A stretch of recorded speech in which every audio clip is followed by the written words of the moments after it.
ఇప్పుడు no cost cough syrup తో 60 రూపాయల విలువ గల ఇన్హేలర్ పూర్తిగా ఉచితం. దెబ్బకి దగ్గు జలుబు మాయం. Welcome back. తన ఎమ్మెల్సీ పదవికి రాజీనామాపై రేపు మండలి చైర్మన్ దగ్గరకు రావాలని మండలి సెక్రటరీ సమాచారం ఇచ్చారని జయమంగళ వెంకటరమణ అన్నారు. సోమవారం ఉదయం 10:30 గంటలకు తాను మండలికి వెళ్లనున్నట్లుగా తెలిపారు. తన రాజీనామాపై మండలి చైర్మన్ నిర్ణయం తీసుకోవడంతో తాను హైకోర్టును ఆశ్రయించారని చెప్తున్న ఎమ్మెల్సీ జయమంగళంతో మా ప్రతినిధి శ్రీకాంత్ ఫేస్ టు ఫేస్.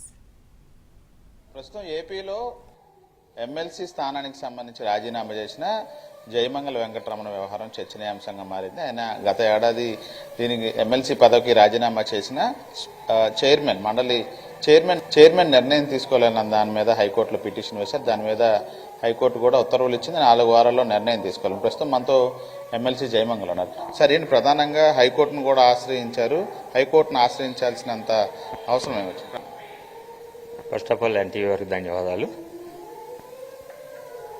మా నాన్నగారు ఎక్స్ సర్వీస్ మ్యాన్, నీతిగా ఉండాలని చెప్తారు.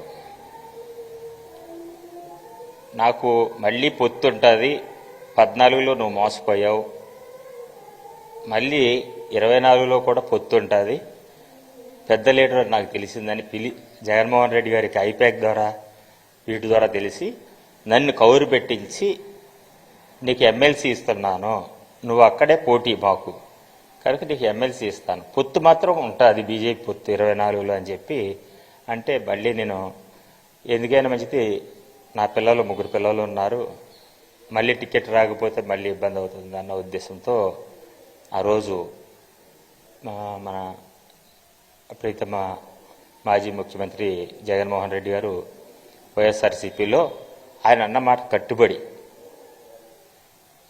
ఎమ్మెల్సీ ఇచ్చారు.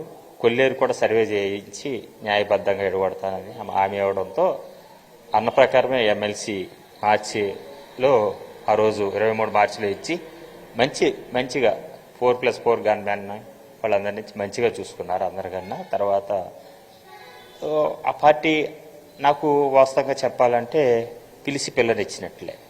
ఇప్పుడు నేను కూటమిలో జాయిన్ అయిన తర్వాత కొల్లేరు ప్రజలకు న్యాయం చేయాలా, లేకపోతే ఇక్కడ ప్రజలకి శివారు ప్రాంతాలకు నీరు రావట్లేదు న్యాయం చేయాలంటే పోరాడదామంటే ఆ పార్టీలో అక్కడేమో భోజనం పెట్టిన ఆయన, ఇందాక పచ్చిగా చెప్పాలంటే పిలిచి పిల్లనిచ్చిన ఆయన భోజనం తిన్నేమో అక్కడ తిన్నాను, ఇక్కడికి వచ్చి పాలు ఇచ్చినట్టు. 14లో రెడ్లు చూడండి, వైఎస్ఆర్సీపీలో గెలిచి 23 మంది రాయలసీమలో ఎమ్మెల్యేలందరూ కూడా తెలుగుదేశంలో జాయిన్ అయ్యి ఇక్కడ తిని మళ్ళీ 19 వచ్చేటప్పటికి మళ్ళీ వైఎస్ఆర్సీపీకి వెళ్ళిపోయారు.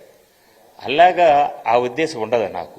ఇది మొత్తంగా ఎమ్మెల్సీ జయమంగళ వెంకటరమణ రాజీనామా ఆమోదం అంశానికి సంబంధించి రేపు మండలి చైర్మన్ కార్యాలయం నుంచి సెక్రటరీ రావాలని చెప్పి ఎమ్మెల్సీ జయమంగళకి ఇన్ఫార్మ్ చేసినట్టుగా అయితే తెలుస్తుంది. రేపు రాజీనామా ఆమోదానికి సంబంధించిన విచారణ మీద వ్యక్తిగతంగా ఆయన హాజరు కావాలని చెప్పిన నేపథ్యంలో రేపు విచారణకు హాజరవుతాను, వైసీపీలో వచ్చిన పదవిని కూటమిలో చేరాను కాబట్టి వద్దనుకునే ప్రజల తరపున పనిచేయడానికి ఆ పదవిని వైసీపీ నుండి వచ్చిన ఎమ్మెల్సీని రాజీనామా చేశాను కాబట్టి ఆమోదించాలని హైకోర్టుకు వెళ్ళాను. రేపు విచారణకి హాజరవుతాను, ఆమోదించకపోతే మరోసారి కోర్టుకి వెళ్తానని ఎమ్మెల్సీ జయమంగళ అయితే చెప్తా ఉన్నారు. Camera person Srinivas, Srikanth, NTV, Kaikaluru నుంచి.